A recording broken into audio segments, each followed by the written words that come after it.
Good afternoon, everyone, and welcome to this regularly scheduled meeting of the Public Health, Environment, Civil Rights, and Engagement Committee for February 2nd, 2020. My name is Philippe Cunningham, and I am the chair of this committee. With me at the dais are Council Members Johnson, Councilmember Gordon, Councilmember Schroeder. Please let the record reflect that we have a quorum and can conduct the business of this committee. Colleagues, before us we have 6 items. We have 2 public hearings, 2 consent items, and 2 discussion items. We will go ahead and dispense of the consent agenda. We'll move then to the public hearings, and we'll wrap up with the discussion. So item number 3 on our agenda is authorizing a memorandum of understanding with the UNICEF USA to support the UNICEF's Child Friendly Cities Initiative. The first cycle of the Child Friendly Cities Initiative recognition is 5 years from the signing of the MOU. And item number 4 is directing the Office of Violence Prevention to convene and lead a work group tasked with developing a proposed community-centered plan to respond to critical incidents of violence in the city of Minneapolis. I just want to note for the record that we will be changing the title of item number 4 from Critical Incident Response Work Group to Community Trauma Response Work Group. Do any of my colleagues, I move approval of these 2 items. Do my colleagues have any questions or comments? All right, seeing none, I will just also note that we are on track to be the first city in North America to be authorized as a child-friendly city with UNICEF, which I think is pretty awesome. We're the first to sign the MOU. So there we are. We're on track to be the first to actually get the designation as well. So we're very excited. Thank you to the leadership of the health department in making this a reality. With that, I move approval of these 2 items. All those in favor, please signify by saying aye. Aye. Those opposed say nay. The ayes have it and that item carries. Next, we are moving to our 2 public hearings, which both are reappointments for department heads. The first is considering the reappointment by the Executive Committee of Velma Corbel to the appointed position of Director of Civil Rights, the Civil Rights Department for a 2-year term beginning January 2nd, 2020. Do we have anyone signed up? So if you are interested in speaking on behalf or speaking to this particular item, please sign up here with our committee clerk and we will put you down to speak. Each speaker will have 2 minutes to be able to address the council. Thank you so much. And we will move from there. We currently have 3 people signed up. Again, if you are interested, please speak to our committee clerk. So first up, we have David Bicking, followed by Lynn Littlejohn, and then Shonda Smith-Baker on deck. Yes. Welcome, Mr. Bicking. Hi. Thank you. I'm Dave Bicking from South Minneapolis. I've come here to oppose the reappointment of Velma Corbel, as I have done in 2012, 2014, 2016, and 2018. I expect that Director Corbel will be appointed again. I think that's unfortunate because it will be very difficult to implement much needed reforms in the Civil Rights Department. You've received a letter from Communities United Against Police Brutality. We attached to that letters from 2018 and 2014 to give further background and just added some updates because the failures in the Civil Rights Department are continuing. Particularly want to call your attention to the Office of Police Conduct Review, which continues to fail in its mission of holding police officers accountable. As we say here, we've been keeping the statistics since the beginning because we filed data practices to get the record of the complaints. There have now been over 2,500 complaints filed with that office by members of the public. Of those 2,500 complaints, 11 have led to discipline. That's less than half of 1%. In Chicago, when it was discovered that their civilian review had a discipline rate of 3%, it was a citywide scandal. We are far worse here, and nobody seems to care. That needs to be reviewed. You said when the office was first put together that there would be a review after 1 year. You said then, oh, it's too early to tell, and there has been no review since then. Does that mean my time is up, or? No, I'm keeping an eye on the time. If Oh, that's actually I'm 2 sorry. minutes, so if you'll wrap up your Yeah, last since I thought, that'd can't be see the appreciated. clock, Sorry for the unfortunately, it should confusion. be up where it can be visible, I think.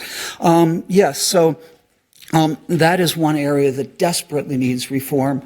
In the last 2 years, I've been attending meetings of the Civil Rights Commission also, because I was curious at the last reappointment, how is that doing? And, I found that much the same is true. I brought to them statistics showing that, in 2011, there were case reviews done by the Civil Rights Commission. There were 73 of those. By 2017, the last time we had data at that time, that 73 had dropped to 2. When I brought that to the attention of the Civil Rights Commission, they were also interested in, why is this? Are those statistics real? They asked the Mr. department. Picking, if you please wrap up, that Oh, sure, has okay. been your They asked the department. Velma Corbel did not get back to them for 3 months and then said, no, we don't answer questions. So Thank you, we get Mr. that Picking. kind of stonewalling. There's just problems throughout the department. Thank you, Mr. Picking. Next up, we have Lynn Littlejohn, followed by Shonda Smith Baker. Welcome. Good afternoon. I am Lynn Littlejohn, the Vice President of Community Affairs with Mortensen, and I am here in support of the reappointment of Velma Corbel.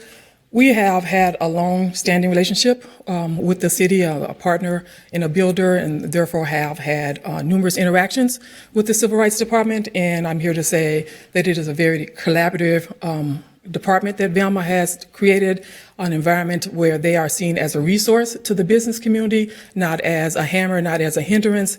And I think that it would be great for her to be reappointed to continue that collaboration with the business community. Thank you. Thank you so much. Next up, we have Shonda Smith Baker. Welcome. Good afternoon. Shonda Smith Baker. I'm the Senior Vice President at the Minneapolis Foundation and also a resident of North Minneapolis, 55411. I'm coming to support the reappointment of Velma Corbel. Both in my previous roles and as a citizen, I've always had a very strong partnership when there's been issues, even related to police accountability, where I've had concerns. I've partnered with the city. I've partnered with that department.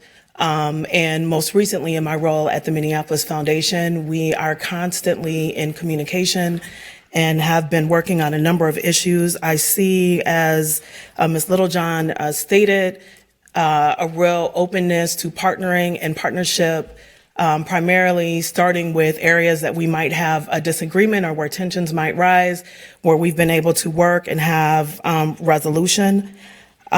She has been recognized for her work on racial equity, and I could not agree more with that recognition.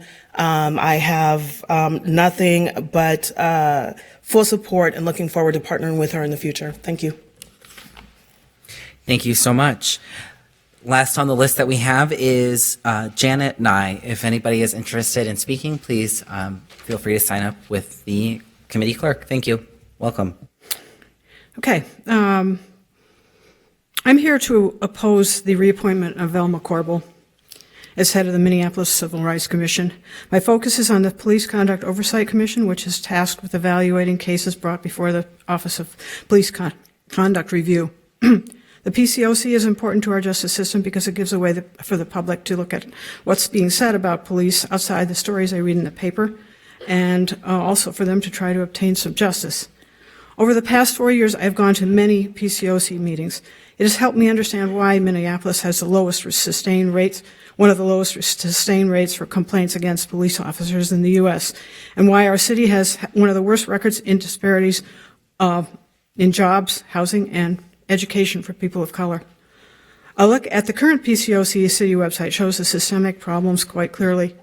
PCOC meeting snapshot shows a meeting from 2016.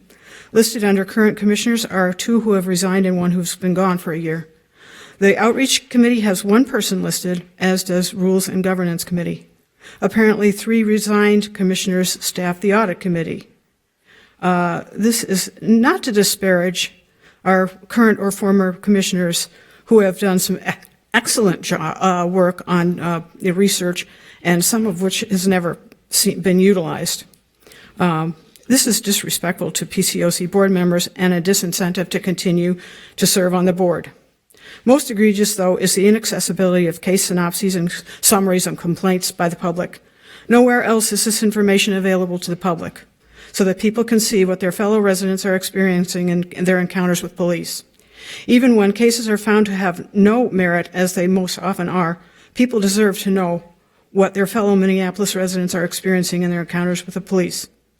These complaints only go up to 2017 on the PCOC city website. Thank you. There were difficulties at the start of the PCOC with a viable communication system between board members and public. This had not been a problem in the past, or Thank this you, had Ms. been a problem in the Knight. Your previous time entity has handling civilian complaints. Yep. The city. Please, out of respect for other people's Authority. time, everybody got 2 This minutes. was finally So if you could solved, please but wrap has up, not that'd been be solved in the Civil appreciated. Rights Commission. And yes, do not reappoint Ms. Corbel. Thank you. So I also just want to share briefly, I just got a call into my office. My staff notified me from Monique Linder from OMG Media. Also, she wanted to make sure that she had her voice on the record, that she is in support of the reappointment. Next up, we have Cassie Gardnier. If you could please come up and introduce yourself for the record. Welcome. Good afternoon, Chair Cunningham, fellow council members. My name is Cassidy Gardnier. I am the Director of Equity for the Civil Rights Department, as well as a resident of Minneapolis. I live at 331 East 19th Street. And I am coming here today to speak. I'm the longest standing member of Velma Corbel's leadership team. And I just want to make sure that it's clear on the record that the change and the direction that this department has undertaken over the last 10 years under her leadership, but particularly the last 8, has been one of, I would say, night and day. We have taken a dysfunctional department and have created some incredible change worth of recognition. Many of the issues brought here today have nothing to do with Velma Corbel's leadership. It has to do with policy and how the council and mayor sees fit to have our Office of Police Conduct run. And under that guise, Velma has done just an incredible job.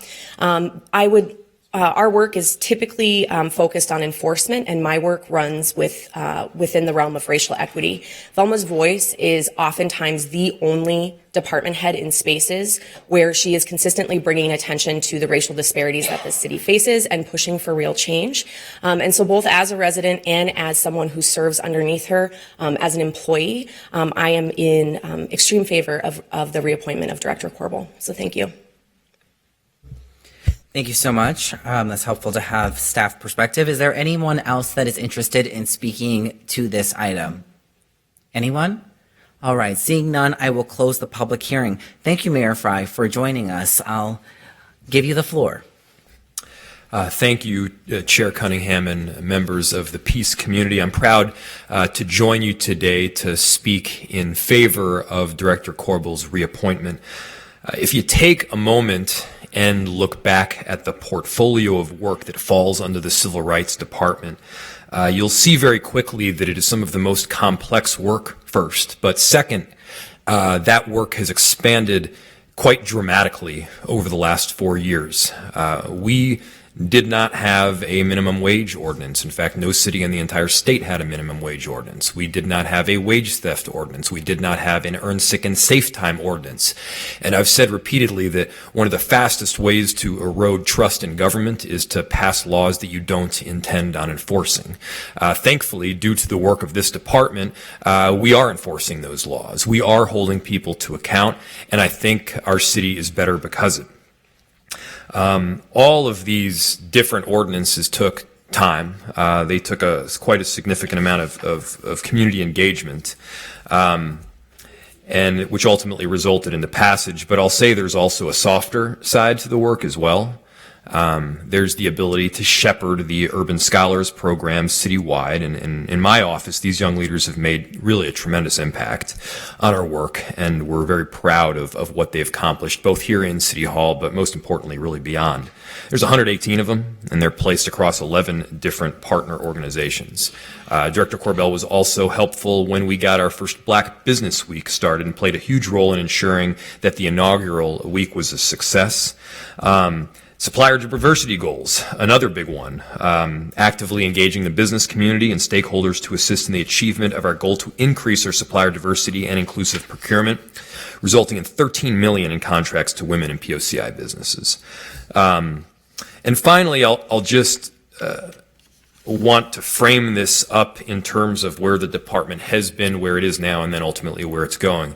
I did have experience working with the Civil Rights Department prior to my time as a city council member when I was an attorney. And although I was not the lead attorney on the case, and although I was not the attorney ultimately making the decisions, I do recall that the backlog of cases going through the Civil Rights Department was significant. And while there was every incentive to bring a case through the Civil Rights Department in that they offered treble or 3 times the damages if you won, getting those damages took a long time, in some cases years. And when you had a client that was out on the street or unable to work or potentially on the verge of experiencing homelessness, even if you're getting treble damages, eventually, if you're getting no money for a period of a couple of years, it doesn't matter how much money you're getting eventually. And so that backlog has largely been reduced and eliminated, and I appreciate the work, and I ask for your support on our appointment. Thank you. Thank you, Mr. Mayor, for joining us and for your words. Next, I would like to invite up Director Corbell to be able to speak here for on her reappointment. Good afternoon, Mr. Chair and committee members, Mayor Fry. I use the pronouns she, her. First of all, I want to thank the mayor for his nomination and your confidence in me to continue in this role for the next 2 years. I want to thank the committee for making the space for me to come in and talk to you about the work that we've done in the past and my vision for the work going forward. And I especially want to thank the people that have called, sent letters, my colleagues who are here today in support of this nomination. And most of all, I want to thank the employees in the Civil Rights Department because they are responsible for the really, really positive and good results that the department is achieving and has achieved over the last almost decade that I've been in the city. And I just couldn't do this without them. I am honored to actually lead this group. And as Ms. Gardner was talking about the work that the department has done over the last 10 years, it took a long time for me to really look forward to coming to work. There was a period of time where it just wasn't fun to get up and come to work, although I think the work is certainly valuable, and we as advocates and really activists at heart want to make sure that people who are residents and visitors and workers and businesses in this city have the best that we have to offer. But it has been over the last 2.5 years that the employees have made this work not just necessary for making the lives of people better in the city of Minneapolis, but making it fun. It's a really smart group. I'm just thrilled to come to work with them every day. They are so committed to this work. We can have fun, we can laugh at ourselves, but then we take the work seriously and we move forward to get it done. So I really want to thank my employees, and many of them are in the room behind me. I'll tell you a little bit about the Civil Rights Department for people who don't understand what we do. The Civil Rights Department operates with these 3 guiding principles. We protect the rights of people and we promote justice. We work to meet our customer and community needs, and we also work to engage our employees to yield these great results that the mayor talked about, and I'll talk a little bit more about going forward. All of the department's work within the programs that I oversee, whether it's civil rights complaint investigations, the Office of Police Conduct Review, contract compliant, civil rights equity, and labor standards. They deliver the results under those three guiding principles. And I'll try to break that down and give you some of the top highlights over the last couple of years. So just in terms of what the department has accomplished in 2019, the mayor talked about our labor standards ordinances, and that division has recovered $155,000 in wages for city workers. So if you look at what labor standards has done and the work that the contract compliance has done, we are recovering wages that put bread on the table of people in this city that they would not have gotten had this department not gone out and really advocated and enforced that law. The mayor talked about the millions of dollars that have gone to women and businesses owned by people of color. But the other thing that he didn't talk about is there has been a significant number of contracts that the Contract Compliance Division has actually set goals on that makes it even more necessary, I think, and yields results for equity and inclusion on these contracts. And they've set women and people of color business goals on $83 million worth of contracts. That is a lot of bread on the tables of people in the city of Minneapolis and in this region. We've also verified that there are women and people of color working on city contracts, and the Contract Compliance Division has been able to verify that 163,500 hours have been worked by women and people of color on publicly funded contracts. They've taken in almost 900 complaints of discrimination, police misconduct, or anything related to underpayment of wages across the department. There's been some talk about the police conduct oversight work, where the department actually has a role to play in the justice that's meted out through the Minneapolis Police Department. 52 merit allegations of police misconduct have been referred to the police chief for the police chief to take matters into his hands and either mete out the discipline and deliver consequences to misbehaving police officers. That's the role we have to play in that work. 36 new businesses have been certified to participate on city contracts, increasing the total number of eligible businesses to participate on city-funded contracts to 639. 10 years ago, we weren't even certifying businesses. So this is work that continues to improve over time. The mayor mentioned the Urban Scholars Program and the 118 urban scholars that are placed across the 11 partners. But he did mention, and I will, that one of the goals of the Urban Scholars Program was to put people in the pipeline who would be able to fill jobs that would be coming vacant as I think Karen Francois, a previous employee, called it the silver tsunami would take effect. So we have hired people into the city to do the work in places where folks are leaving, retiring.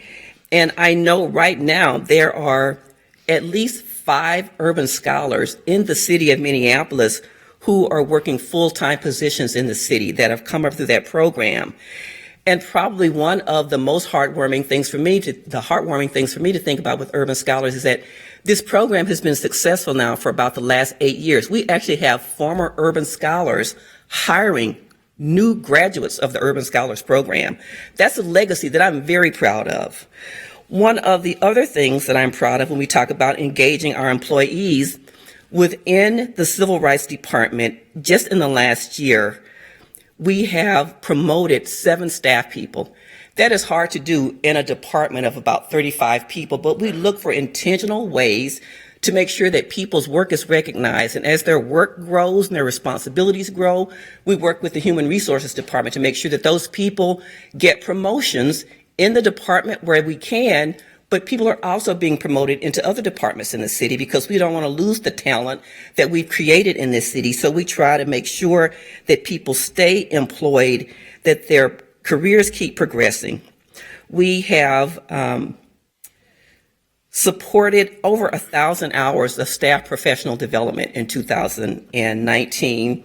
And on a pro rata basis, I don't think there are very many departments who could talk about that. So that's just work that's going on in the city of Minneapolis that I can talk about. But one of the other things that I do with my volunteer time is that I always engage with other organizations that can help fulfill the mission of the work that we do in the Civil Rights Department, but also I do it because I want to be an ambassador for the city of Minneapolis with the work that I do. So I am the chair of the Minnesota Advisory Committee to the United States Civil Rights Commission. I also am a member of the Minnesota Women's Economic Roundtable here in Minnesota. I am the co-chair of a Heritage Achievement Foundation board, and that is a board that provides scholarships to folks who are headed out to college from where I grew up in East Texas, which is very dear to me. And I'm also a board member of Achieve Minneapolis, which, of course, as you know, is the organization that administers the Step Up program, which is a really great program here that we take advantage of through CPED in the city. The mayor mentioned Black Business Week. We do some doing business with the city events in the city. I am the executive sponsor also of the ERG here in the city called the Minneapolis Black Employee Network, work that I'm very proud of. And also, when you look at my staff, the urban scholars, I think in, kind of the sunset of my years as an employee, one of the thrills that I get is preparing the next generation of workers to be able to do the work that I do. And I am mentoring several employees here in the city. They're early career, mid-career professionals, and that is very rewarding to me. So I will stop right there and say to you that I am committed to this work. I don't live in the city, but I love the city. I want to see positive outcomes for the people that work with me and for me. And I am just thrilled to be able to do this work for another 2 years. So thank you very much. Thank you, Director. All right, so based on that, I will move approval of this reappointment. Do any of my colleagues have any comments? All right, seeing none. Well, I'll just go ahead and say that I will be voting in favor of this item, of this reappointment. I have worked with Director Corbel for about 5 years now here at the city, and working with her in these different capacities has been very exciting. I'll say that it really matters who are in these seats as policymakers, because department heads follow our lead. And so being able to look to the director and lean into her expertise around racial equity, civil rights, really being able to say, where can we push? Where can we leverage opportunities? And really watching the work that unfolds out of that is really rewarding as a council member, because I'm here to do all that I can in this position of power to ensure that we not only close racial disparities, but that we lift everyone up in a way that we all thrive. And being able to work with Director Corbel has been really powerful in helping move that forward. So thank you so much. I have a question or comment from Council Member Johnson. Thank you, Mr. Chair. And I just wanted to take a moment to extend my appreciation to the department for all the work. It just seems to me over my time on the council that we increasingly ask the Civil Rights Department to take on more and more work. And it's really great work to stand up for our workers and residents across the city, and seeing the department take on this challenging work and doing so in such a smooth way that's really responsive and gets the results that we're looking for has been really great. So I appreciate all of that and support the reappointment and keep up all the great work that you're doing. Councilmember Gordon. Thank you very much. I'm also supportive of the appointment. I appreciate how the department has appears to have improved over the last few years in particular, and the staff and everything that's going on. I also wanted to note that it really makes a difference to hear from people who come in and speak, so I appreciate everybody who came in and shared their views. I also think that hearing views of people who are critical of the department, I think highlighting those two things, the civil rights complaints and how much those are paying off, and also looking at the police conduct review system is really important. I also appreciated the point that some of that responsibility for the dysfunction of that department rests on the shoulders of the council, and what we've done with it, it might be time for us to look again at maybe amending that and seeing how we can strengthen that process. Also, you have to understand that the decisions and recommendations that leave the Civil Rights Department go somewhere before discipline is issued, and so there's another big hurdle to get through and some things to think about there. So I think that I'm impressed by the thoughtfulness of all the comments and the information that people have provided, and I really appreciate that, and I wanted to make sure to say that. All right. Thank you so much to my colleagues for those comments. A motion is on the floor to approve this reappointment. All those in favor, please signify by saying aye. Aye. Those opposed say nay. The ayes have it, and that item carries. Thank you, Director. Item number 2 for the public hearing is considering the reappointment by the Executive Committee of Gretchen Musicant to the appointed position of Commissioner of Health / Director of the Health Department for a 2-year term beginning January 2nd, 2020. I will go ahead and open up the public hearing for this item. Thank you. Again, if you are interested in speaking to this item, please feel free to sign up with our committee clerk. So first we have Charles Oberg, followed by Daniel Gimmett, followed by with Latricia Vita on deck. Welcome. Yes, thank you, Chair Cunningham, members of the committee, and to the mayor for being here. I'm Chuck Oberg, and I'm a pediatrician in the Twin Cities. I've worked here for 35 years at Hennepin County Medical Center and at the University of Minnesota. I've known Commissioner Musicant for 40 years, and I would like to speak on her behalf. Her work as a Commissioner of Health and her previous role as a Director of Public Health Initiatives for the Minneapolis Health Department is well known, not only to you, but to the larger community. This includes overseeing the school-based clinics, the Healthy Start program, infant mortality reduction initiatives, and the new family center, to name just a few.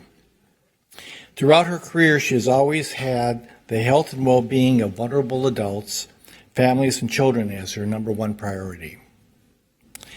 This is evident not only at the health department, but in her previous roles with the Minneapolis Nurses Association, that's the Minnesota Nurses Association, and the Minnesota Hospital and Healthcare Partnership. Her expertise and leadership is well known and reaches well beyond the boundaries of this fair city, the entire state, and the country. A few examples locally: she's served on the board of directors for People Serving People.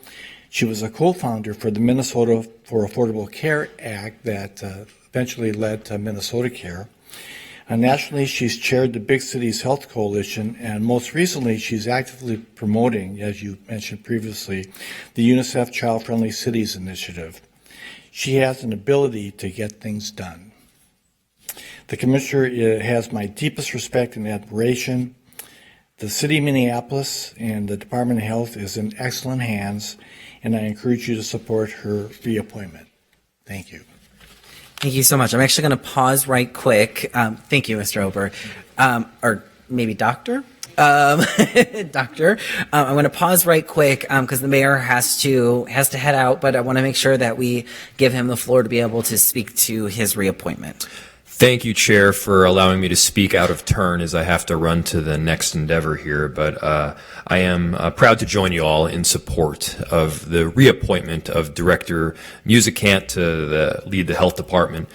Without question, I think we're all aware that Director Musicant has an incredible experience in public health-based knowledge.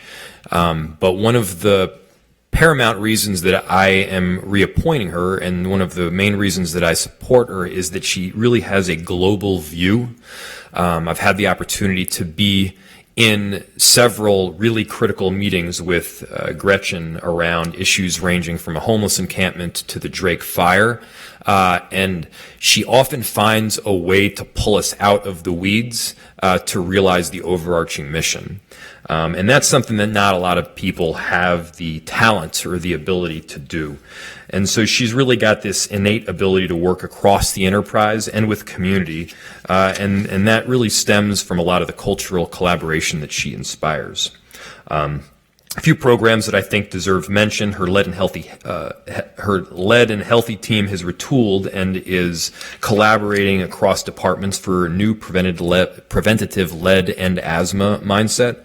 Her leadership is driving the seemingly audacious goal of eliminating lead poisoning in Minneapolis, along with a host of city and community partners. And it's one thing to do lead reduction work. It's another thing to say, you know what, we're not going to allow poisons to be in the bloodstream of our children. We're not going to allow these geographic disparities that enable you to predict a person's likelihood of having asthma or lead poisoning or getting a heart attack by the age of 50 simply based on the zip code in which you were born. And so I'm proud of that program. Additionally, Director Musicant is a champion on climate change, and her environmental programs team is leveraging city relationships alongside community and business partners to reduce greenhouse gas emissions. One of the pieces I think is really staggering is that in just the last 4 years now, we've been able to reduce the carbon output by 20 million pounds worth of carbon, and 110,000 pounds worth of criteria pollutants, which are the really nasty ones that give you asthma and lead poisoning and all the other things I was just talking about. And it's done so, they've done so through an initiative that allows us to generate fees for every pound of carbon produced. And so it's been another successful program. Her restaurant inspection team has recently modernized the transparency of its inspection records. We've established a new Office of Violence Prevention squad along with Mr. Chair's work. And that coordination will really help us to get some extraordinary results in public safety. And so there's a host of work that I think has been exceptional and deserves continuance. And so that is why I'm supporting Director Musicant. Thank you for your work, and I do ask for your support. And thank you, both Mr. Chair and members of the committee, for allowing me to speak out of turn during the public hearing. Thank you, Mr. Mayor. All right. Returning to the list, we have, and I just want to apologize if I pronounce people's names wrong, Daniel Gimnett, followed by Latricia Vita, with Andy Hillia on deck. Thank you, Commissioner. And Chair Cunningham and council members and the mayor. No apologies necessary. My bad handwriting caused you. So my name is Daniel Gumnett. That's G-U-M-N-I-T. I'm the CEO of People Serving People. And People Serving People is an organization dedicated to ending childhood, youth, and family homelessness. And we also operate the region's largest and most comprehensive shelter for families experiencing homelessness. I'm here to speak in favor of Gretchen Musicant, and I want to speak from the perspective of the community. Gretchen has been serving on People Serving People's board for 6 years and has been the chair of our Strategy and Transformation Committee. She has really been helping us bring a public health lens to our work with homelessness prevention, and it's really had a transformative effect on our conversations. Gretchen Musicant always places the voices of our families at the center of our conversations. And I think that is really important in the work that we do.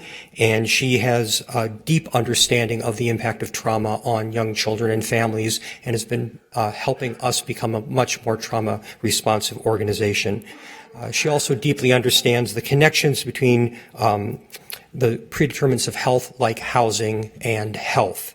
I believe that she's a remarkable leader. She's made a huge impact on our organization, on the community, and has been an inspiration to me as a leader personally. So I can't say enough about her leadership. So thank you very much. Thank you, Mr. Gumnett. Next up, we have Commissioner Vita, followed by Andy Hillia, and Faraya. sorry, I can't really read it, but we'll Miss Farah. All right. Commissioner, the floor is yours. Thank you. Good afternoon. I am Latricia Vital. I serve as the Vice President of the Minneapolis Park and Recreation Board, but I am also the Director of Health Policy and Advocacy at North Point Health and Wellness Center. I have worked at North Point Health and Wellness Center for about 15 years, and every single one of those days I have worked with Commissioner Musicant. So I am here today in support of her being reappointed to her position. Commissioner Musicant, over the 15 years that I've worked with her, has worked very hard to make sure that people of color have had a seat at the table when decisions were being made. I can remember, 6 years ago, 7 years ago, there were some policies being discussed. And the first thing she asked me when I walked in her office is, does the community know about this?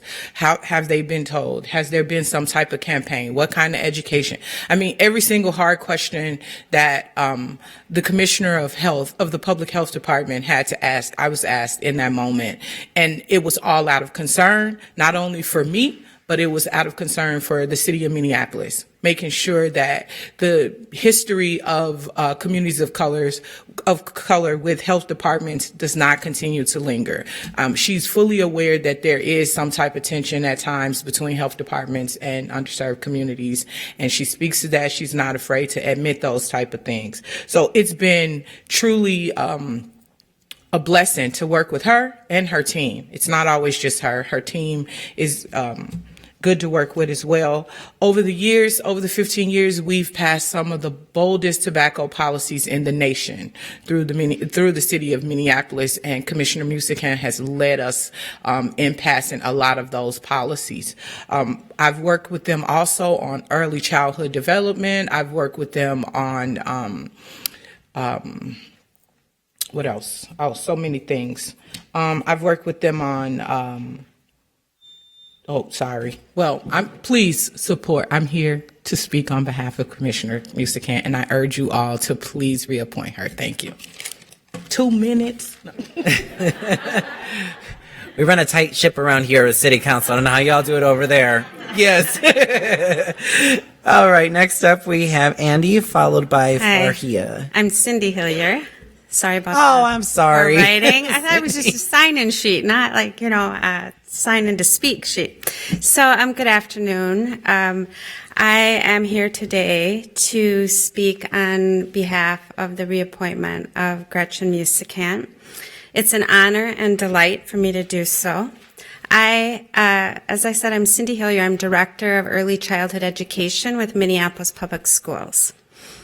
Commissioner Musicant is a visionary leader and provides skilled oversight to programs and people.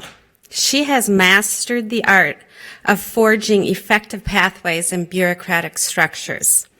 She fosters an environment of positivity and innovation that creates staff agency, is citizen-centered, and advocates for social justice. Over the past 15 years under Commissioner Musicant's leadership, the Health Department has expanded through merging and emerging programs, creating the City Health Department we know today. For the past 6 years, I had the privilege of representing Minneapolis Public Schools on the Public Health Advisory Committee. And through that experience, I saw firsthand Commissioner Musicant's commitment to dismantling racism, her understanding of the intersection of social determinants of health, and her commitment to operationalizing the best strategies to advance a healthier city. I credit Gretchen's leadership for the effectiveness of the Public Health Advisory Committee, which provides citizen leadership to advise the City Council on matters related to health. Quite honestly, and I go to a lot of meetings like you all do, I have never experienced a meeting with better leadership than the Public Health Advisory Committee. Dissent is welcomed, passions are channeled, citizens lead the work, transparency and equity are central. The committee makeup reflects the diversity of the city. Ideas are turned into actions. One such Public Health Advisory Committee action was a request to the City Council to establish a Minneapolis Advisory Committee on Housing. As you know, that happened. The passionate citizens of that committee caused that to happen. As we've heard from Mayor Fry and others, Commissioner Musicant has omni-competencies, many, and she has tempered radicalism. And that combination. Please start to wrap up. I apologize. Yes, Thank you. last sentence. Okay. That combination builds trust both in and out of the city. It makes her a local and national leader, and the city will benefit from her continued leadership. Thank you. Thank you so much, Cindy. Much appreciated. And last up that we have signed up is Farhia Farah. Yes. Welcome. Good afternoon, everyone. Sorry I butchered it the first time. It's Farhia Farah. I was close. Yep. Good try. Welcome. Well, thank you. Well, good afternoon, everyone. I am pleased to be here to support reappointment of Commissioner Musicant. I have had the incredible privilege of working with Commissioner Musicant for almost 20 years. I am Director of Public Health at St. Mary University. I'm also assistant professor there. I used to be an employee of the Department of Health. I've worked for about 7 years. And also, I always say I'm an extension of, always continue to be an extension of the Department of Public Health. I also live in Minneapolis. Over the years, I have experienced the creativity and the innovation of public health. Gretchen Musicant truly is a trailblazer. Not only a trailblazer, she is a change agent. And her work, her recognition, actually, I graduated from University of Minnesota. And if you go to the hallways of University of Minnesota, you will see a permanent icon of Gretchen Musicant. I don't know if you know that, the halls of public health. And also, if you make a corner, the kitty corner, you will see her also forever emboldened a name and face in the nursing school. So not only is she quite an asset and a hidden jewel, really, in our public health community here in Minneapolis, but also nationally and also statewide. I have observed her restructure the health department. I have seen her put together a succession plan. I have seen her during the former mayors, before Betsy, work hard to maintain that our Department of Health actually stays within Minneapolis and not merged with Hennepin County. I have seen the kind of creativity work and also opportunity to bring a lot of resources to the health department that is not necessarily dependent on local aid. I have seen her mobilize CDC and bring in workforce paid by CDC to the Department of Health to do some of the great work. What is near and dear to me really is the community work that she has done. 2 minutes is gone, just like that. All right, well. All right, well, I will strongly urge you all to reappoint her. She is quite the jewel. Thank you so much for coming today. Much appreciated. Is there anyone else who would like to speak to this appointment? Anyone? All right, seeing none, I will close this public hearing. Commissioner, I'd like to welcome you up to speak. Thank you. So thank you, everyone who spoke on my behalf, including the mayor, who has now departed from the room. And I'd like to thank the Executive Committee for forwarding, from the mayor's recommendation, my reappointment to this committee, and for you for sponsoring the public hearing. And of course, it's a great pleasure for me to work with the team that I work with in the Department of Health, and so I want to thank all of them that are here and all that are not here as well. So when I spoke with you, Mr. Chair, about what you would like me to speak about, you said, well, how about a few accomplishments over the last year? And I want to thank you for that. Because over the years that I have been with the department, the years kind of blend, so it's fun to take a chunk of 2 years. And I have quite a list, but I'm just going to go really quickly through them. And I think it's telling that our department has produced so many results in 2 years. So the first that came to mind was the Crumbine Award, which is a national award also characterized as the Academy Award for Environmental Health, which we were the only recipient of in the year we received it. We have also had our Blueprint Approved Institute, which looks at trying to bring funding and support to smaller community-based organizations, designated a model practice nationally by the National Association of County and City Health Officers. We established the Office of Violence Prevention. We passed Tobacco 21. The U.S. Department of State Department sponsored a visit for our youth violence prevention or violence prevention folks to go to Ireland and Northern Ireland to talk about violence prevention and the work that we're doing here.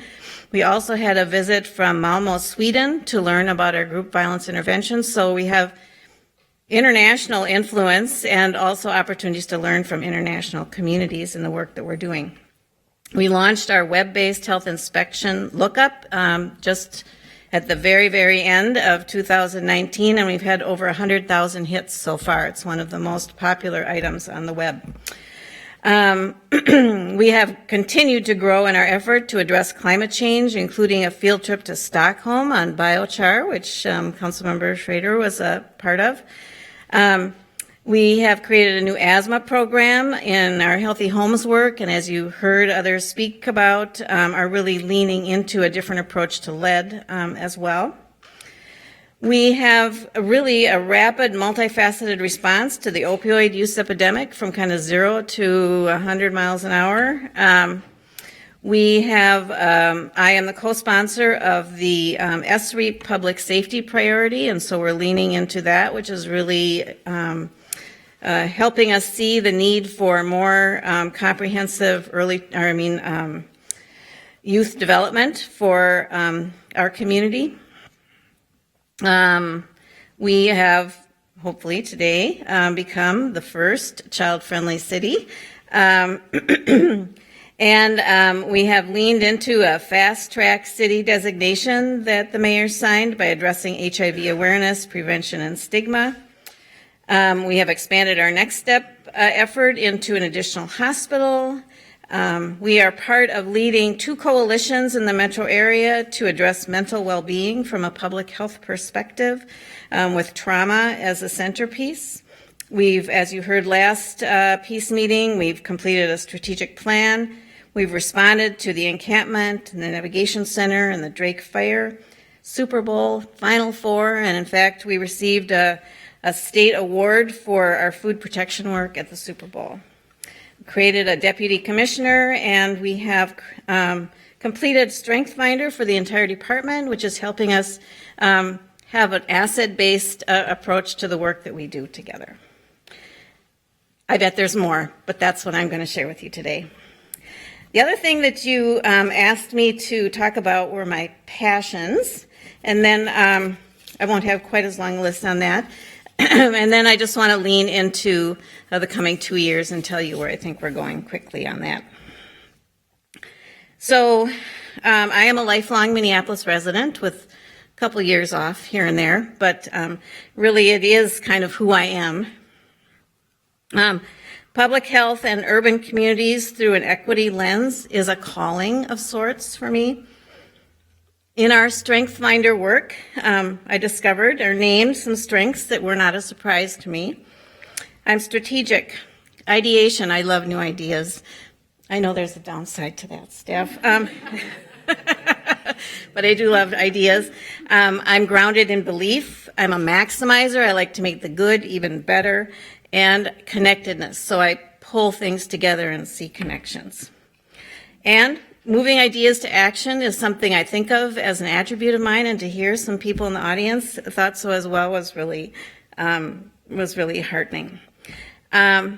Nurturing connections with communities and community members is really part of the sustenance of this job for me. And showing impact, I think, is really important, not only in today's expectation that we have impact, but we want to see what we get for what we do. And then finally, leading a learning organization. So an organization that can try things out, that can lean into things, modify what we do to make it more effective, and that people feel safe doing that. So this long list can be kind of overwhelming. It's like, oh my gosh, how do you keep it all straight, or what all do you do? So I have done some thinking about trying to create 6 buckets for all of those things, and then really try to articulate at least one big metric that we can look for in the coming years in each of those buckets. So the first is thriving children, families, and youth. And I think our designation and our role as being a child-friendly city will be a key part of that and pull together many other of our activities. The second bucket is communities free from environmental hazards. And I think climate change mitigation and eliminating lead poisoning are two of the takeaways that I hope we can report on. Third bucket is healthy businesses. And there we aspire to continue to be a cutting-edge, safe, have cutting-edge, safe businesses for workers and the public. The fourth bucket is safe communities. And there we aspire and believe we are already leading violence as a public health issue. Nationally, I co-chair a committee of the Big City Health Coalition on violence prevention, and bringing our work forward and sharing it with other communities is a big part of that. Fifth bucket is healthy living, and there our aim is to prevent chronic disease and its impact. And then the final is mental well-being. And the takeaway there, I think mental well-being and opioid and drug use are so closely tied that one of the key outcomes that we hope to see is significant reduction in opioid death and overdose. So thank you for this opportunity to hear about what's gone on over the last couple of years, to think about what's to come, and to reflect on how important and exciting this job is to have. So thank you. Thank you so much, Commissioner. All right, so with that, I will move approval of the reappointment of, I will move the approval of the reappointment of Gretchen Musicant to the appointed position of Commissioner of Health / Director of the Health Department for a 2-year term. Do any of my colleagues have any questions or comments? Councilmember Schroeder. Thank you, Mr. Chair. I'm just excited to support the reappointment of Director Musicant. I think when we hear in the testimony, I think visionary really understates, but also hits it right on the head. You're tasked with basically solving almost impossible problems. And the fact that we are leading on so many of those is a direct reflection on yourself and the rest of your department. So it's exciting to be a part of a city that is having that kind of vision, and I want to thank you for your service. Thank you, Councilmember Schroeder. All right, I'll go ahead and take this time to speak. I have thoroughly enjoyed our time working together with me in this role, and also previously. The work that the Public Health Department does is really expansive. I think that it's way bigger than what folks really understand. And to have someone leading who has the depth and breadth of knowledge to be able to lead across all of these different topic areas, I think is a really powerful and truly a gift really for our city to be able to have your leadership. Also with good leaders bring other good leaders along with them. You have a really great staff of folks who work for you as well, who really operationalize some solutions to really big social problems. So I am very much so supportive of seeing you continue in this role and the work continuing forward. Thank you for all you do. All right. With that, all those in favor, please signify by saying aye. Aye. Those opposed say nay. The ayes have it and that item carries. Thank you so much, Commissioner. Thank you to the city staff who have been patiently waiting during these 2 public hearings. So we have 2 discussion items. The first is we will be receiving and filing the Minneapolis Youth Coordinating Board's Youth Master Plan. And then there are 2 staff directions attached to that as well, which I will read upon the motion. So, Anne, will you be kicking us off? Welcome. Good afternoon. Thank you, Mr. Chairperson, members of the committee. I'm Ann DeGroot from the Minneapolis Youth Coordinating Board. We're here today to present to you our Children and Youth Master Plan Part 1. We have been working on this plan for about the last year and a half, and the intent is for it to guide the work of the Youth Coordinating Board and our 4 public jurisdictions, which include the city of Minneapolis, over the next 5 years. We are fortunate to be able to get a young woman from AmeriCorps Vista to work on this project with us, and she's going to present to you today. Her name is Michaela Ferg, and I appreciate your attention to her. Welcome. Thank you. As Ann said, my name is Michaela Ferg. I work with the Minneapolis Youth Coordinating Board, and I spent the last year and a half helping develop, our Youth Master Plan, which, as Ann mentioned, is essentially a strategic document for the Youth Coordinating Board and our 4 partners, City of Minneapolis, Hennepin County, the Minneapolis Park and Recreation Board, and Minneapolis Public Schools. You'll have copies of this in front of you, as well as an executive summary, in case you don't feel like reading 70 pages. So we'll essentially be using the Youth Master Plan as a framework over the next 5 years to guide our projects, especially any new initiatives we decide to take up. And we're spending right now kind of developing the next steps, which I will get into later. So I'll kind of overview who the children and youth of Minneapolis are, just so we know, have a little bit of framing and know who this document is informed by and intended for. And then briefly talk about the methods, how we got there, and then overview the key points. The 2017 American Community Survey estimates, there are about 80,000 children under the age of 18 living in Minneapolis. Although at the Youth Coordinating Board, our definition of youth is from 0 to age 24. So if you add in that 18 to 24 cohort, that adds an additional 56,000. So if you do a couple of quick math, considering our city population of 400,000, that means about a third of all residents are under the age of 24, and what the Youth Coordinating Board considers to be a young person. Geographically, young people are condensed on the north side, and also in the Powderhorn Park area of South Minneapolis. This is quite a little bit different than the adult distribution of population, which is much more heavy further south and in southwest. Additionally, racially speaking, about 42% of our young people are white, 31% are black or African American, 18% are Latinx of any race. So it's a combined total of about 60% of young people are people of color. If you look at the adult population, 64% are white, and the remaining 44% are people of color. Or 34, sorry, I can't do my math. So in light of some of this information, we know that the young people in Minneapolis experience different things and are in fact look very different from the adults in Minneapolis. So we realized that as we work with young people, we need to treat them differently than we treat adults. So that really informed some of the Youth Master Plan. The Youth Master Plan is largely informed by community members, mostly young people, although it does include some youth workers and other people who are connected to young people. We did this through a series of 13 ward meetings held in 12 different city council wards.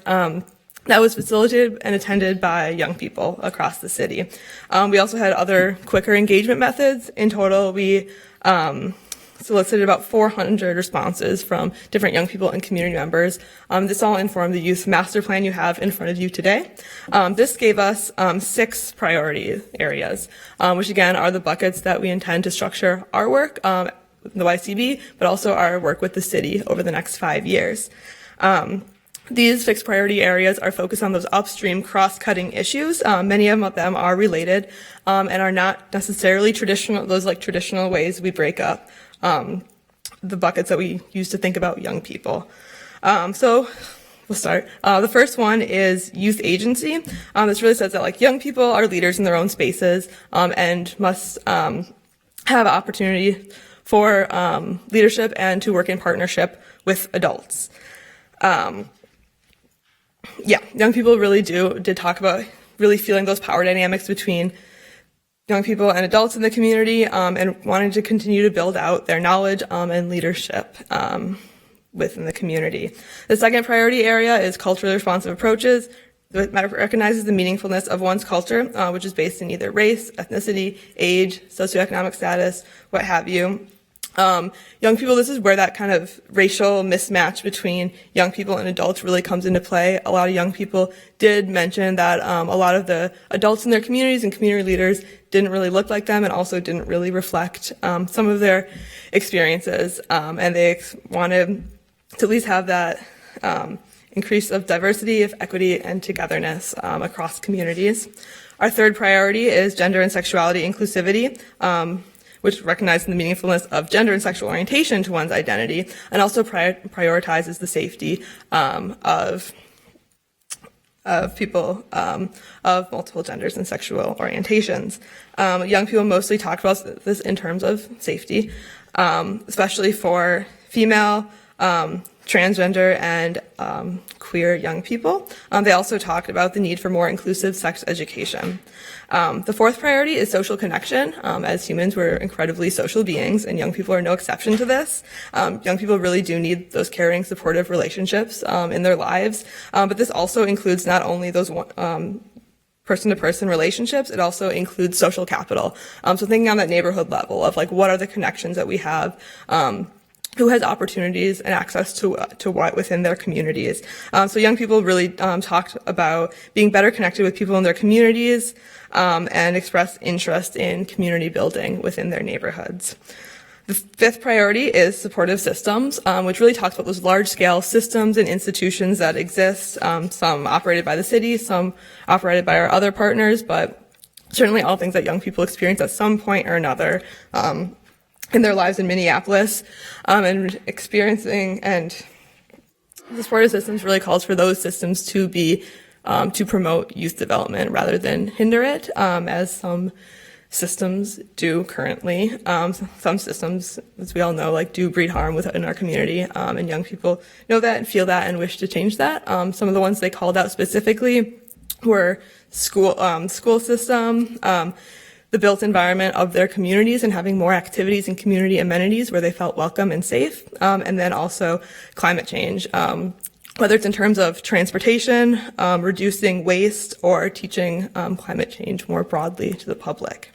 And then finally, our last priority is developmental needs. So those are the basic needs that everyone needs just to survive in the world. At the YCB, we also focus on not only surviving, but also thriving. So we take a bit of a broader view on what a basic need is. So in addition to like food, water, shelter, it's also economic opportunity.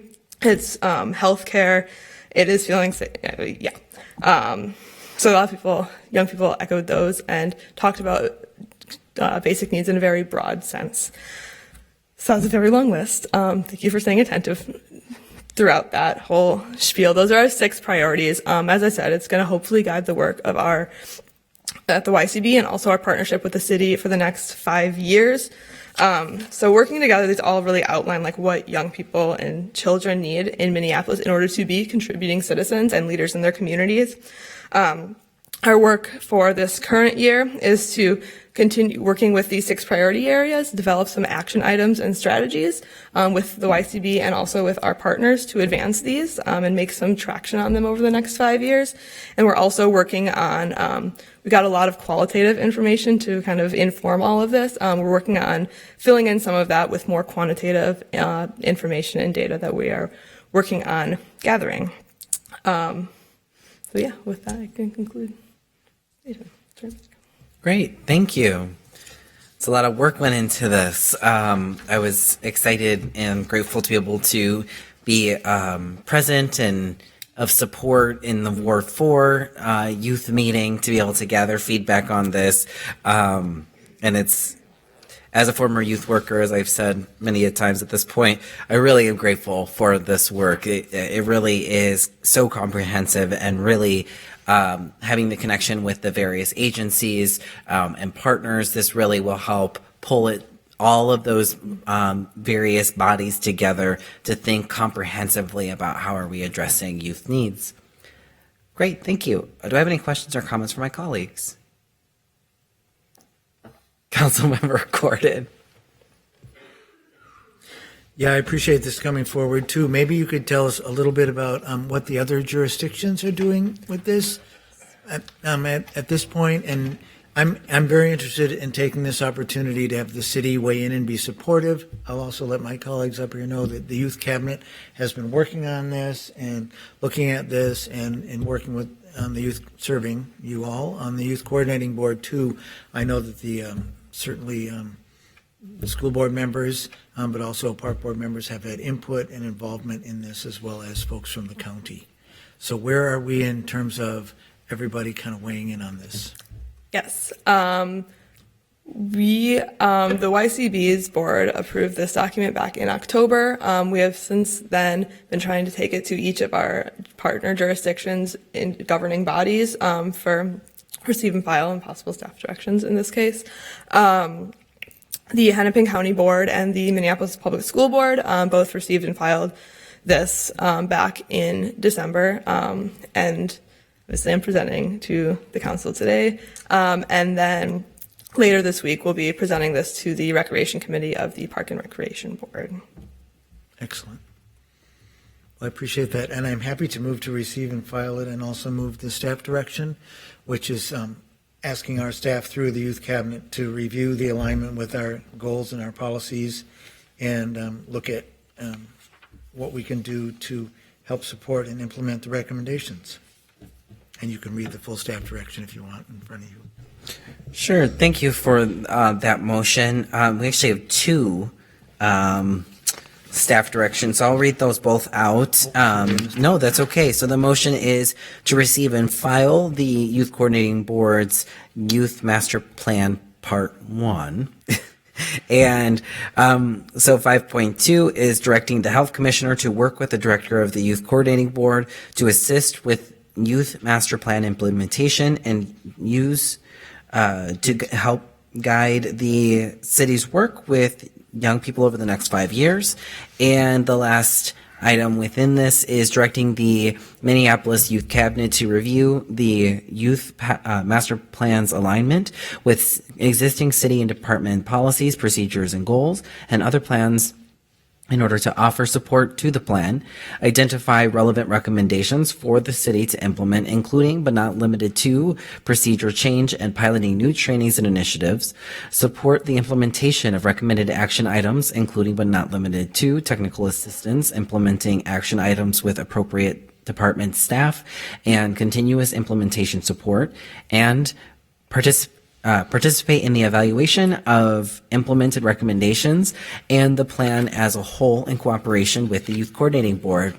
So we have a motion to approve those items. Are there any questions or comments from colleagues? Seeing none, all those in favor, please signify by saying aye. Aye. Those opposed say nay. The ayes have it, and that item carries. Thank you so much for that great presentation, and thank you all for your hard work. Last on our agenda, but certainly not least, we have receiving and filing an update from the Minneapolis Health Department's Office of Violence Prevention regarding the Violence Prevention Fund 2019 update. So welcome, Director Cotton, as well as Josh Peterson. Thank you both so much. Thank you and good afternoon. Thank you, Chair Cunningham, and thank you to the rest of the council for allowing us to be here to present this afternoon. We will try to be brief, but delineate all the facts given the timeline. So we are here to provide an update about the Office of Violence Prevention Fund, and I'll just give a little bit of high-level background. Next slide, please. The fund was established as a part of the 2019 budget and really looked at ways to develop some community-driven strategies around the issue of violence prevention. The language is here, but just as a breakdown, we had $150,000 that needed to go directly to downtown outreach, and the balance of resources, which was about $200,000, was left for us to do some community-wide, citywide implementation strategies. So the Office of Violence Prevention did use some resources that we had additionally in our budget to offset some of that in order to amplify the citywide impact. The process was informed by a community input survey. We felt like it was really important to go back to the constituency and ask them what they thought we should be focused on. So we did an online survey in the spring of last year before we did the RFA and RFP for the process, just to give community an opportunity to tell us what we should focus on, and those results are available if council is interested in seeing them. We received over 30 applications, which would have looked at funding up to $1.4 million. So there is definitely community interest in these kinds of funding opportunities and a pool of people who are interested in looking towards these kinds of resources in the future. Next slide, please.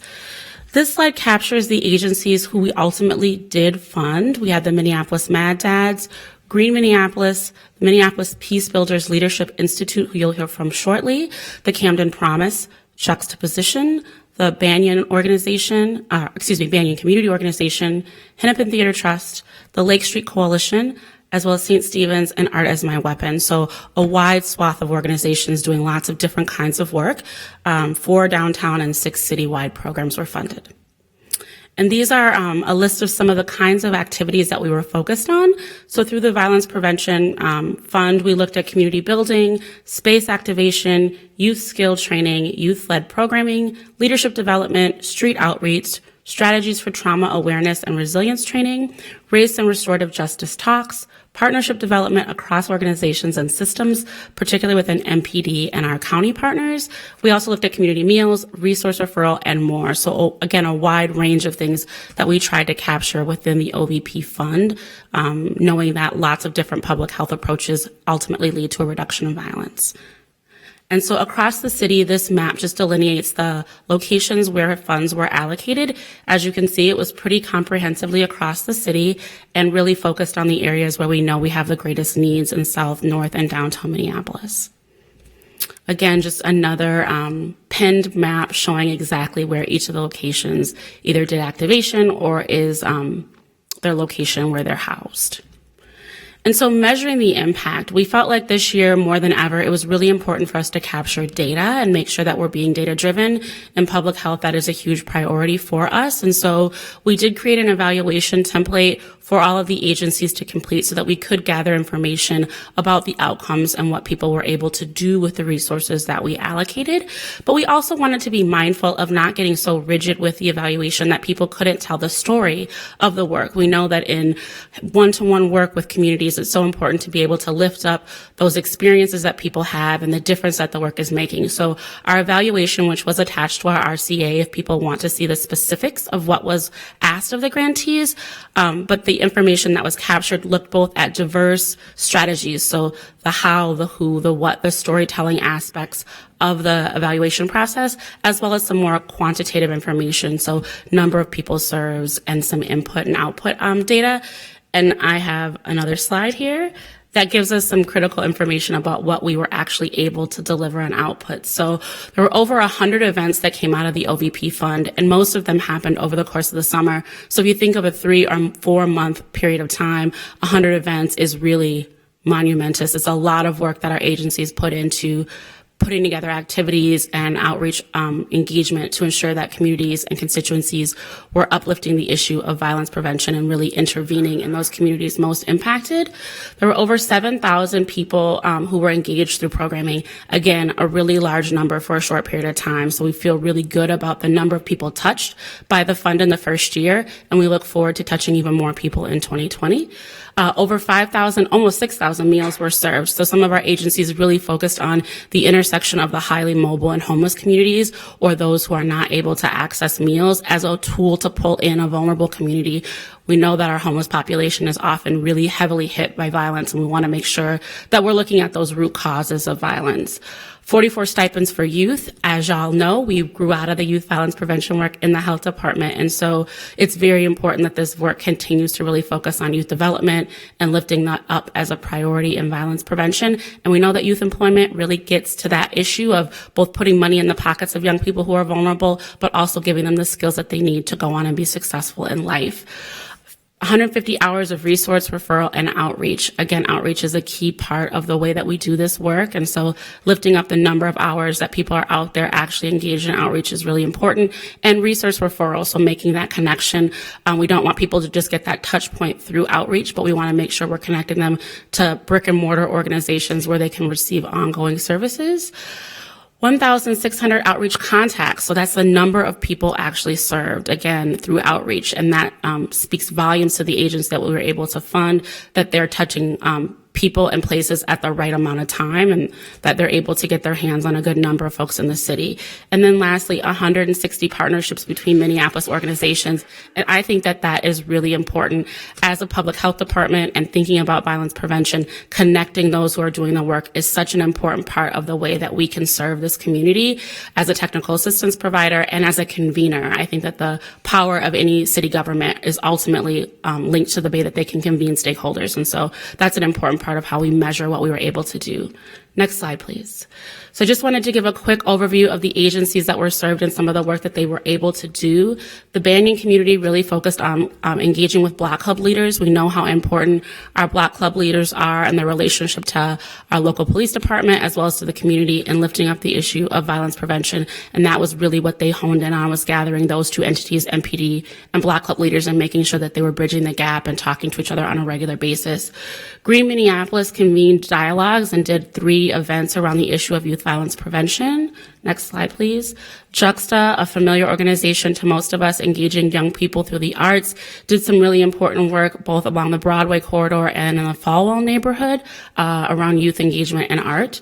Lake Street Council was able to recruit stakeholders for the Southside Public Safety Coalition, which is an emerging group really focused on the issues of violence prevention and public safety in the Southside, which we've been attending regularly as a staff, but it was great to see the recruitment and the numbers go up as a part of this project. Next slide, please.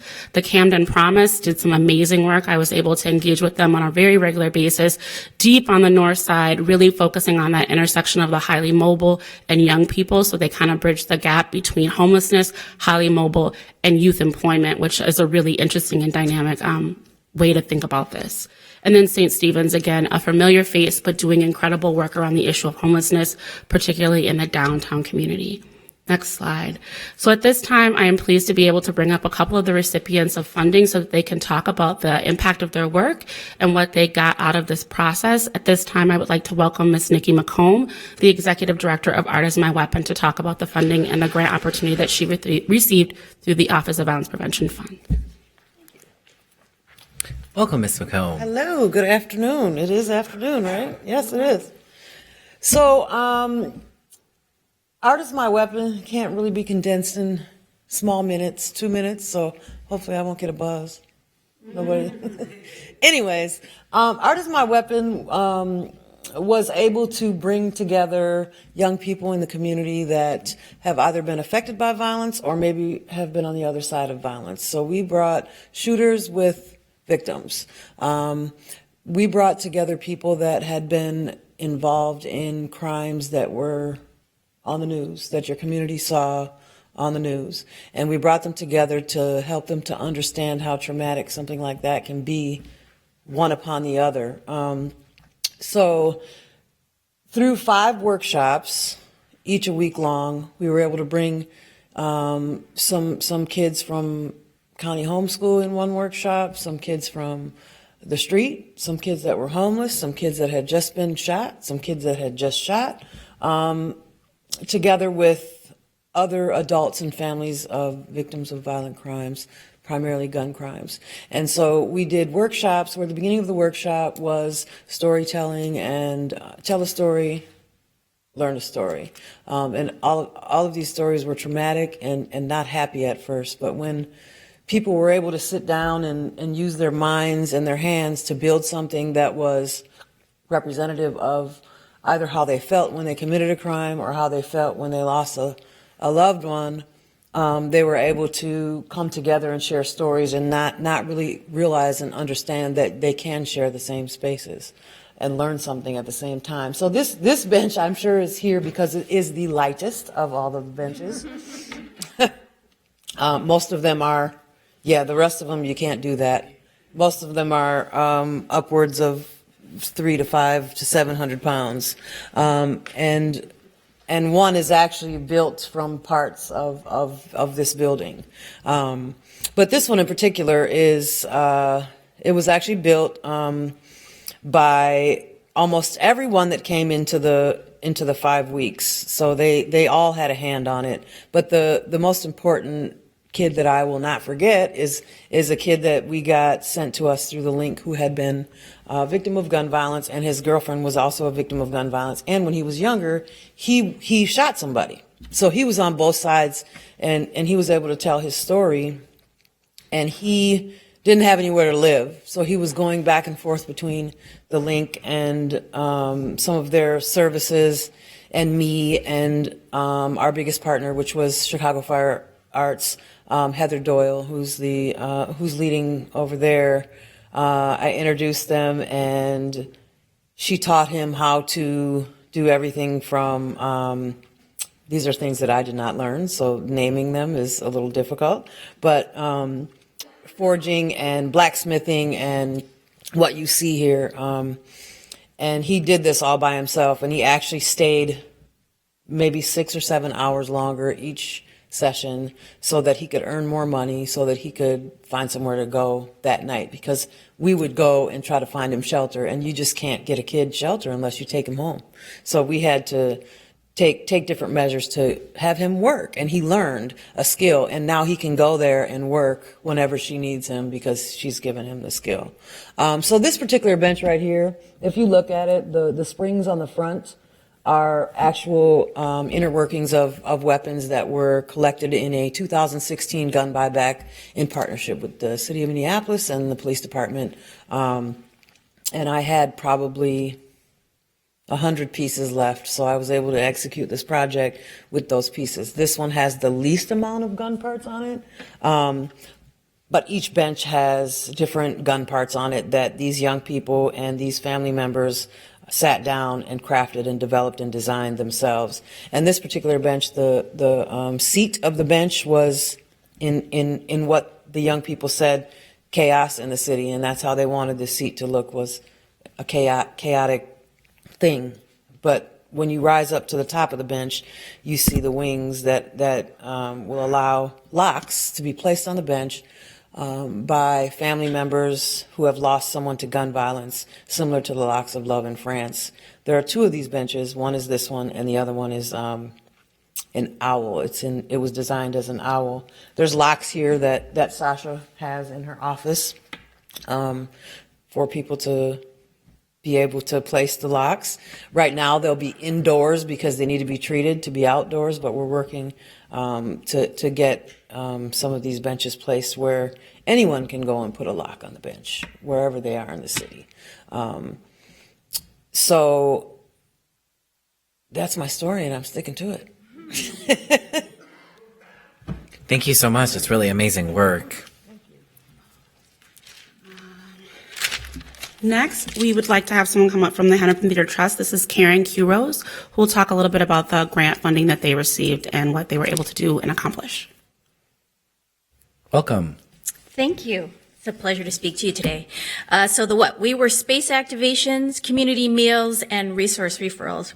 We're building social capital to prevent crime on Hennepin Avenue. The fund supported 5 to 10 on Hennepin, which are a series of arts-based community events specifically targeting people experiencing homelessness of all ages and people from low-income households who frequent Hennepin Avenue and the Hennepin Avenue Theater District.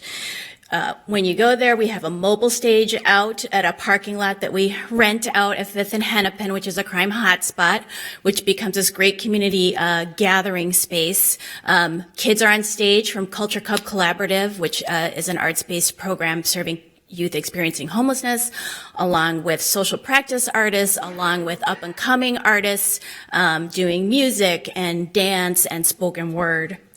Where did your investment go? Your investment in Hennepin Theater Trust. 65% of this grant went into the local creative economy, artists of color, social practice artists, emerging artists, youth. We also took the opportunity to emphasize purchases from businesses of color. Mad Dad's doing community-based security. Jamaican Pimento, Jamaican Kitchen, and Voices of Effective Change, which is also a collaborator on artists and outreach. This grant was met with an investment from the Hennepin Theater Trust. We donated all our staff time to coordinate it. The space, during the fall, we brought it into our Jack Link's Lounge and did everything indoors, and all our staff time for that was covered by the trust. We also supplemented the funds to make sure that people were getting healthy food and to purchase giveaways. We had a cold snap in October to give away hats, socks, and gloves. What is the impact, the scope? 700 people were reached directly, but let me tell you, when you're gathering 200 to 300 people at the corner of 5th and Hennepin, it creates this positive vibe for the thousands of people who are going up and down the street. And it's not people going in to consume entertainment, it's people coming together to be together who aren't necessarily feeling welcomed on Hennepin Avenue. The majority of the participants in this project are BIPOC. 15 to 20% are youth, particularly on the A lot of them are performing on stage. And 67% identified themselves as people who use Hennepin Avenue every day. So as you know, it's the theater district, but it's also the site of the highest concentration of homeless shelters in the region. So there are people who are leaving the shelters and wondering what they're going to do and what do they get met with. Not much on Hennepin Avenue. So we're trying to provide something positive and expressive for them. So when we talk about the impact, what does it mean to build social capital? What are people experiencing when they're there? So we did surveys as well as just hanging out with people, but some statistics. 81% of folks there reported speaking to somebody new that they hadn't met before. They reported feeling happy. They reported feeling safe. When we asked them, how inclusive and welcoming does this space feel to you? Scale of 1 to 5. We got almost 99% saying, yeah, you guys are moving things in the right way. Pardon me. So again, kind of taken on whole, we so appreciate this opportunity to do outreach right here on Hennepin Avenue in downtown, not a place that is necessarily perceived as particularly friendly to people who are low income and people who are experiencing homelessness. We're creating that space. We don't want Hennepin Avenue to just be a place that people get through. We're turning it into a place where people really feel like they belong for however long they need to be in this area. Thank you so much for your support. We appreciate it. Thank you so much. And our last partner is Gemma Kumaracha. I want to say it right. I'm going to let her say her last name because it's a tricky one. But she is here from Minnesota Peace Builders Leadership Institute, and this will be our last guest speaker. Welcome. Thank you, Chair Cunningham and council members. My name is Gemma Kumaraya. I'm the communications coordinator at the Minnesota Peace Building Leadership Institute, and we receive violence prevention funds between July and November 2019. With those funds, we gave 3 Starlight trainings and 10 Coming to the Table racial healing circles to the community. The Starlight training is based off the Strategies for Trauma Awareness and Resilience training. It was developed in Virginia following 9/11 with a $2 million grant, and it helps communities move through trauma and build resilience. So that's a 5-day training. The Starlight is a 1-day training. And we did this at Northside Achievement Zone, Sanctuary Covenant Church in North Minneapolis, and the Minnesota Indian Women's Resource Center. We had 132 people attend the 3 Starlight trainings, and because of these funds, we are able to offer it at a pay-what-you-can arrangement. 60% of people came at absolutely no cost to this 8-hour training, and the remaining 40% paid up to about $40. 95% of trainees in the Starlight rated it as very good to excellent, and 97% would recommend it to other people. We also have pre and post exams that we give at the beginning and end of the training, and that shows that there is a statistically significant increase in understanding of psychological trauma, resilience, violence and victimhood, and restorative strategies. We also did the Coming to the Table racial healing circles, which address interpersonal, community, and structural racism and trauma. It is in North and South Minneapolis every month and is open to folks from all racial backgrounds. 92 people participated in Coming to the Table between July and November last year. We also sent out a survey about this to get feedback from folks, and they described it as highly meaningful. They said they would recommend it to other folks and had some more specific feedback about how it's really helping bridge racial divides in Minneapolis. Thank you. Thank you so much. A lot of great work. Yes. So as you can see, we've been very busy with the OVP fund and partnering with a wide range of different kinds of organizations. With this being the first year, we did have some takeaways and some things that we've learned from the process. So every organization that we work with stressed the importance of the relationship building aspect. And again, I think that is a key factor of what we want to do in the Office of Violence Prevention, but also as a city, bringing people together is really important. How can we improve the evaluation method to capture the impact of relationship building? So that's a question we'll be working with our research and evaluation team to figure out a way to incorporate into the surveys for 2020 that we ask from the programs as they report back to us. Funding supported not only the recipients and participants, but the network of partners. So really leveraging the partnerships. As you can hear, Hennepin Theater Trust worked with Mad Dads, who was another recipient. So really having those agencies find ways to work better together has been an important part of ways that they've leveraged the funding that they received from us. Most organizations said that the OVP could improve the model by providing consistent and year-long funding. We know that with limited resources, to stretch that money out over 12-month periods would be really challenging. So we're not sure that we want to go that route, but we are looking at ways to start the work earlier and get that money out in a more quick fashion. And so for 2020, we're hoping to have the RFP out in early spring, hopefully in March, and be able to identify those will be funded by April so that we can both get the money out the door faster and allow those agencies who know they're being funded to plan appropriately early in the year. Recipients said that the presence of city staff at their events really made them feel valued and as a part of the city. And so we really focused on trying to get our staff, our mighty staff of 5, out to all of these events so that folks felt like the city wasn't just invested as a grantor, but that we really wanted to be a part of the process and see the outcomes of the work that we were able to fund. Recipients were constrained by the rush timeline. Again, last year, this came out at a time where we were rushing to get the RFA and RFP process done in time to get the work activated in the summer. And because it's now an ongoing funding stream and we can rely on it in 2020, we are able to get that RFA and RFP out a lot earlier. Most grants weren't able to start until July of last year because of the timeline, and we're hoping to have all of our programs identified and contracts set up by May 31st of this year so that programs can start right away at summertime when we know activation is most needed.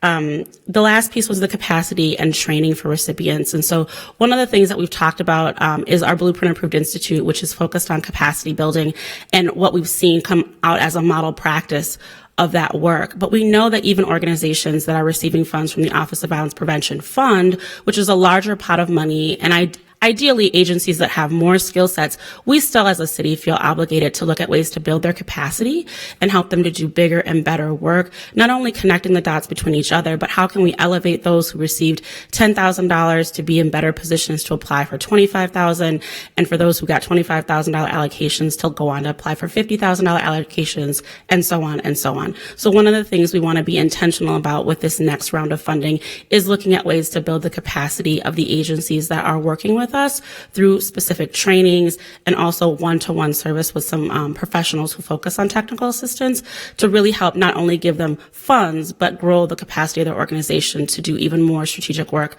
around violence prevention.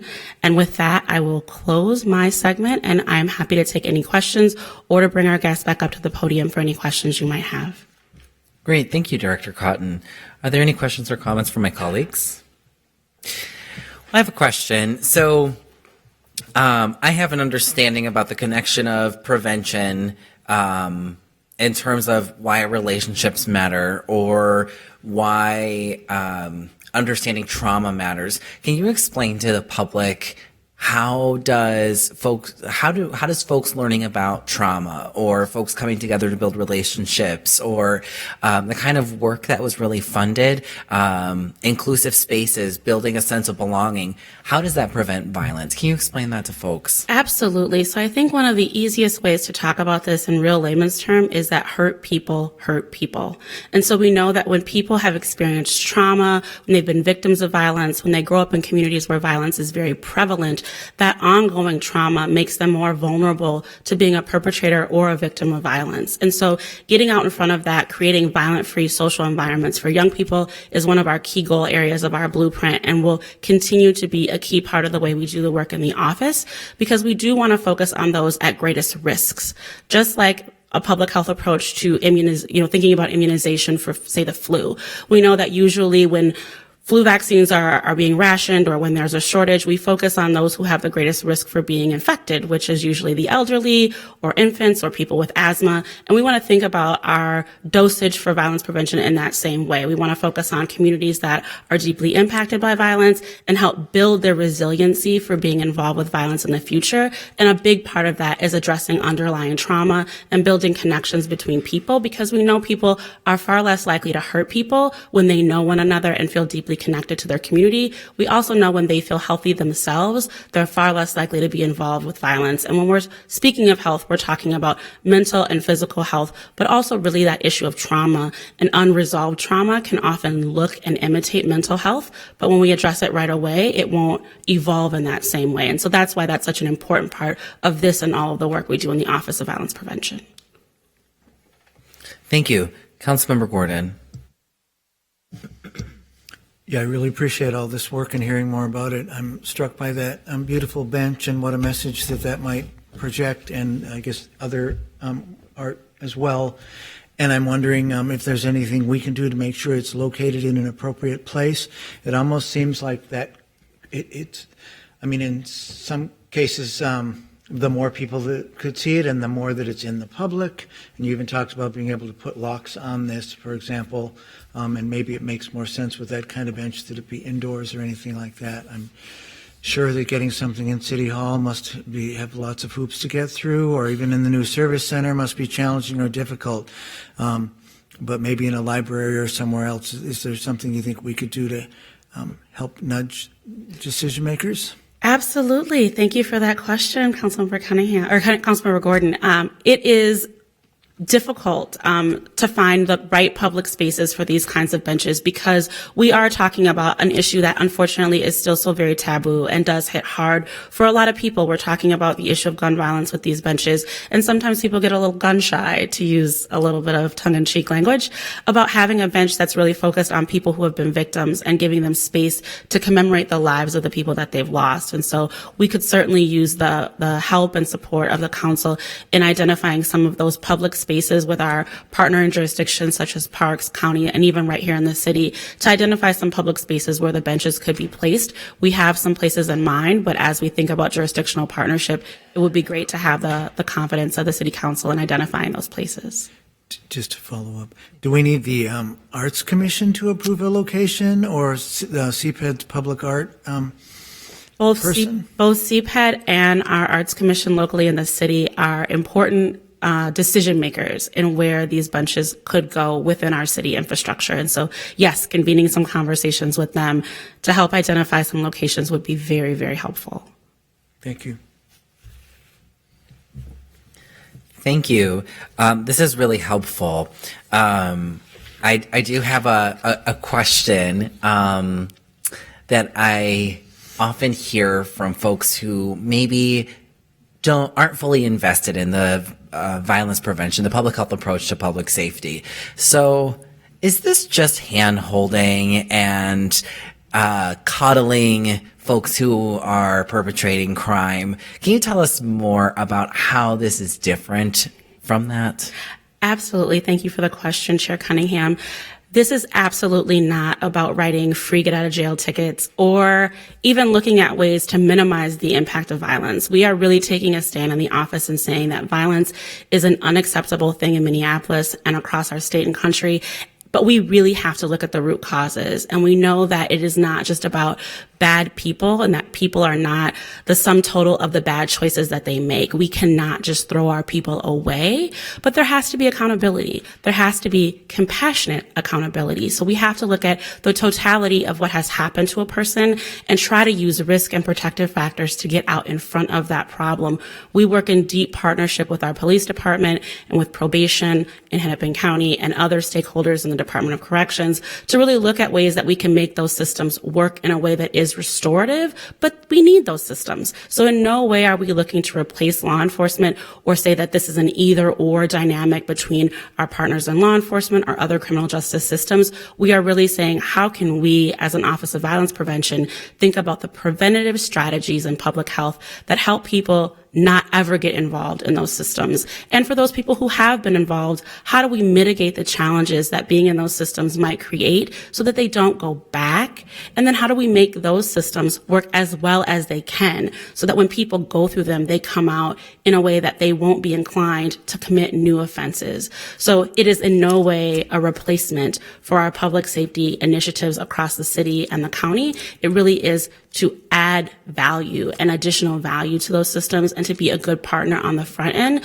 When we think about the public health approach to violence prevention, we're talking about everything from prevention, meaning that a bad thing never happens, all the way up to something like, having to sometimes remove people from community. And in the case of public safety, that looks like jail and prison sometimes. When we talk about public health, we often have to quarantine people. I shouldn't say often, it's a last resort, but sometimes quarantine is an absolutely necessary thing to protect the public from harm and to protect that individual from contaminating the rest of the community. But we also want to focus on helping them to get better while they're being quarantined. And that's really what the message of the violence prevention body of work is, and why it's so important that we have this office so that we can think about those things across our work in the city as a whole, and our partnerships with other jurisdictions. Great. Thank you so much for that. That was really helpful. Are there any last questions or comments from my colleagues? All right. Thank you so much. Thank you to everyone for being here. Thank you for all your hard work out in the community across the city. With that, I will move to receive and file an update from the Minneapolis Health Department's Office of Violence Prevention regarding the Violence Prevention Fund Update 2019. All those in favor, please signify by saying aye. Aye. Those opposed say nay. The ayes have it, and that item carries. All of the actions that were taken today will go before the City Council on Friday, February 14th. And with that, there's no further business before the committee, so we are adjourned.